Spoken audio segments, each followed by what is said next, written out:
यस्तै चलिरहेछ परदेशी जीवन। नेपाली मार्केटतिर जाँदैछु। खानेपानीको धाराहरू ठाउँ ठाउँमा राखिदिएको हुन्छ। यो चाहिँ खानेपानी हो।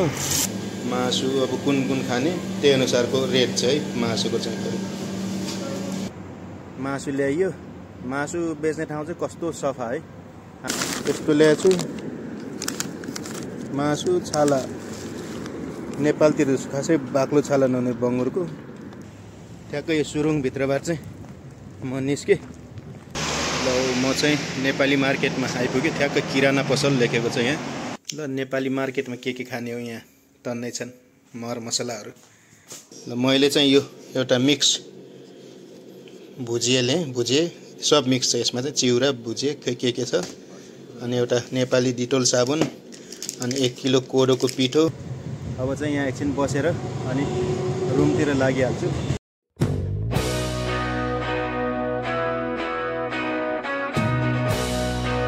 हेलो नमस्ते अनि स्वागत छ फेरि पनि सबैजनालाई। के छ सन्चै आरामै हुनुहुन्छ होला। म पनि एकदमै ठिकठाकै छु। दिनहरू बितिरहेछन्। हिँड्नेछ घुम्नेछ खाइएछ दिन बिताइएछ। यस्तै चलिरहेछ परदेशी जीवन। जिन्दगी चलाउनै पर्ने रहेछ। चलिरहेछ बितिरहेछ। यसैमा खुसी छु। अब भिडियो बनाउनु त खासै उद्देश्य होइन। त्यही पनि यसो यो आफूलाई चाहिँ पछि मेमोरी हुन्छ भनेर यसो भिडियो बनाएर चाहिँ युट्युबतिर राखौँ। पछि आफूलाई चाहिँ मेमोरी हेर्न काम लाग्छ। यस्तो गर्दै हिँडेको थिएँ यस्तो भइरहेको थियो भनेर हेर्नलाई चाहिँ बनाएको हो। खासै त्यस्तो अरू उद्देश्य चाहिँ छैन। आज फेरि भिडियो बनाउनु खासै त्यस्तो पनि छैन। खासै त्यस्तो काम पनि छैन। आज चाहिँ म फेरि मेरो खाना आफै पकाउनु पर्छ। त्यही भएर जिरा चाहिँ सकिएको थियो। अनि त्यो जिरा ल्याउन चाहिँ नेपाली मार्केटतिर जाँदैछु। आज धेरै दिनपछि जाँदैछु नेपाली मार्केटतिर। के कस्तो छ म भिडियो बनाउने नै छु। भिडियो हेरेर चाहिँ कमेन्ट सल्लाह सुझाव दिनु होला। त्यही भएर म चाहिँ आज नेपाली मार्केटतिर जानु लाग्यो जिरा ल्याउनलाई चाहिँ। यसो अरूमा नभए पनि यसो दालमा चाहिँ दाल झानेर खानलाई चाहिँ जिराले सही हुन्छ। अनि त्यही भएर चाहिँ त्यही जिराको लागि चाहिँ आज नेपाली मार्केटतिर जानु लाग्यो। यस्तो छ बाटो। अब जताबाट गए पनि हुन्छ। अहिले पुरै घाम लागिरहेछ। म चाहिँ यो पार्कको छेउछेउबाट जाँदैछु। धेरै दिनपछि नेपाली मार्केटतिर जाँदैछु। धेरै भयो। अब हिँडेर लगभग केही नभने 40 मिनट जति लाग्छ हामीलाई त्यहाँ पुग्न।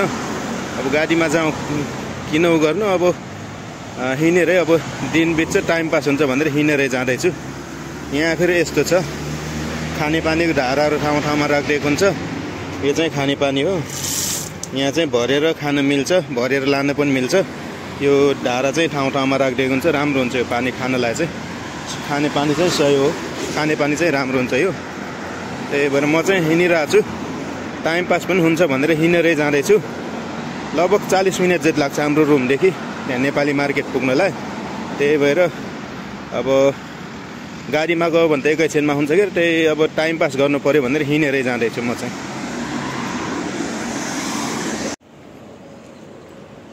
म चाहिँ ठ्याक्क यो चोकमा आइपुगेँ।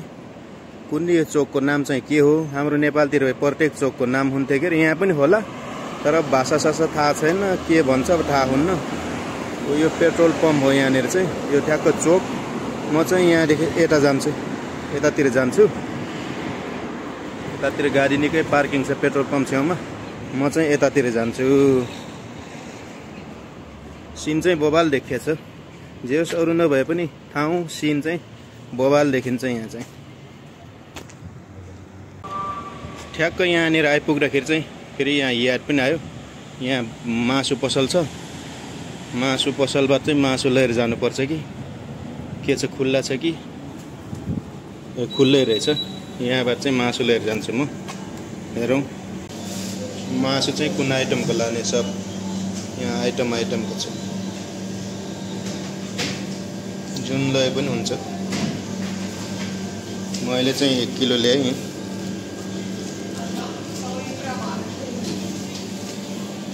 यतातिर पनि छ हटडगहरू। राम्रो सजाएको छ पसलभित्र पनि यस्तो। यहाँ हटडग अनि यहाँ चाहिँ ससेजहरू पनि छ।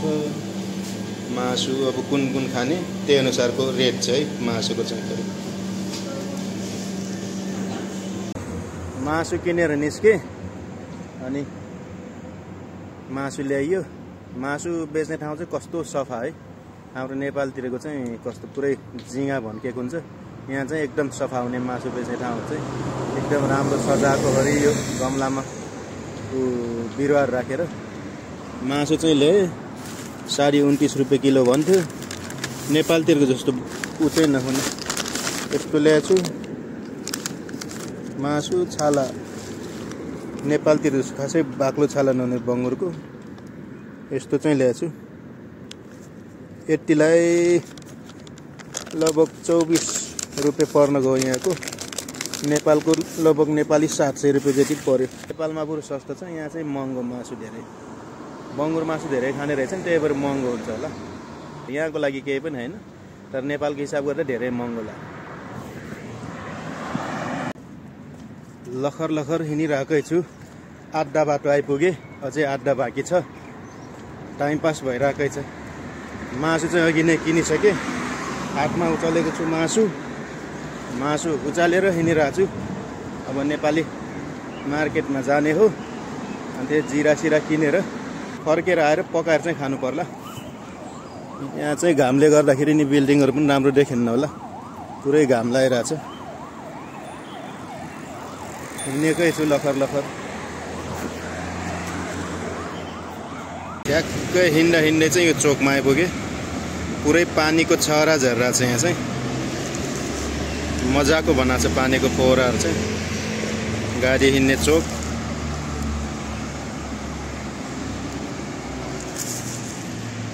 म चाहिँ अब यतातिर जान्छु, यो साइडतिर जान्छु म चाहिँ। यसरी लखर लखर यो घाममा, घाम पनि डरै लागिरहेछ। रुममा पनि कति बस्नु, त्योभन्दा बरु हिँड्नै ठिक छ भनेर चाहिँ हिँड्नेकै छ लुखुर लुखुर। ठ्याक्कै म चाहिँ यो डुलोभित्रबाट बाहिर निस्केँ। यताको डुलोहरू चाहिँ गाडीभित्र छिर्ने, यो चाहिँ मान्छे हिँड्ने रहेछ। ठ्याक्कै यो सुरुङभित्रबाट चाहिँ म निस्केर यतातिर आएको छु। यस्तो छ यतातिरको नजारा। अब आइपुग्न लाएँ म पनि नेपाली मार्केटमा। ठ्याक्क म पनि यहाँ आइपुग्नु के हो, यहाँ त मेट्रो ट्रेनहरू पुरै लाइन लागिरहेछन् त, पार्किङमा छन् त यिनीहरू त। 4-5वटा लाइन लागिरहेको रहेछन् यहीँ परसम्मदेखि। खै किन यस्तो लाइन लागेछन्, यस्तो लाइन त लाग्थेनन्। आज चाहिँ 5वटा लाइन लागिरहेको रहेछन्। नेपाली मार्केट चाहिँ त्यहाँ पर छ, त्यहाँ पारिपट्टि जानुपर्ने, रोड क्रस गरेर। अहिले चाहिँ यहाँ सिग्नल बन्द छ, यो सिग्नल खुल्यो भने चाहिँ रोड क्रस गरेर त्यहाँ पारिपट्टि गइसकेपछि बल्ल नेपाली मार्केट आइपुग्छ। नेपाली मार्केट छेउनेर आइपुगिसकेँ म। अब यही रोड क्रस गरेर पारि जाने, त्यहाँदेखि उही त्यहाँनिरै हो। अब चाहिँ यही सिग्नलको खुल्ने पर्खाइमा उभिरहेको छु म चाहिँ। अब सिग्नल खुलेपछि पारि जान्छु अनि ठ्याक्क नेपाली मार्केट गइहाल्छु। म चाहिँ नेपाली मार्केटमा आइपुगेँ। ठ्याक्क किराना पसल लेखेको छ यहाँ, मसलाको आइटमहरू देखाएको छ। यहाँको मान्छेले फेरि मसला नखाने। यहाँ झन्डाहरू पनि देखाएको छ, नेपालको झन्डा यहाँ अगाडि रहेछ, साउथ एसियाका झन्डाहरू रहेछन्। ठ्याक्क म चाहिँ आइपुगेँ, खुल्लै रहेछ। यहाँ पनि झन्डाहरू छन्, यहाँ भित्रको पसल। म चाहिँ आइपुगेँ। भित्र आयो त कोही हुनुहुन्न। ए ल, नेपाली मार्केटमा के खाने हो यहाँ टन्नै छन् मर मसलाहरू, नेपालको इन्डियाको आइटमहरू।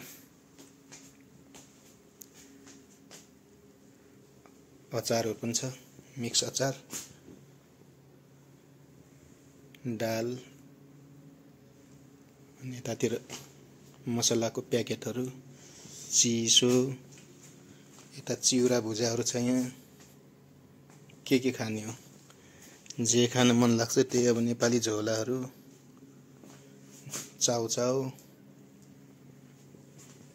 भुजिया अनि कोदोको पिठो, चामल, एउटा रोमानियाको झन्डा, एउटा नेपालको झन्डा, नेपाली टोपी, चामलका बोरा चाउचाउ। यही हो हाम्रो तिमीसोरामा नेपाली किराना पसल। 2 PM। यो पिरोवाला होला हैन, यो एकदम पिरो। ल मैले चाहिँ यो एउटा मिक्स भुजिया सब मिक्स छ यसमा चाहिँ, चिउरा भुजिया के छ, अनि एउटा नेपाली डिटोल साबुन, अनि 1 किलो कोदोको पिठो, कहिलेकाहीँ यसो आटो बनाएर खानु पर्यो, अनि यो जिरा, यसो दाल फुराउनु पर्छ। मसला त छ मसँग, दाल फुराएर खानलाई चाहिँ लिएर जाँदैछु।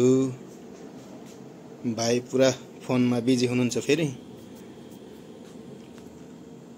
नेपाली मार्केट आइयो, नेपाली सामानहरू देखाइहालेँ के पाउँछ भनेर। अनि मैले पनि आफूलाई चाहिने सामानहरू किने, अरू त छँदैछ, अब जे चाहिएको थियो त्यही ल्याएँ। अनि त्यसपछि अब म चाहिँ रुमतिर लागिरहेको छु।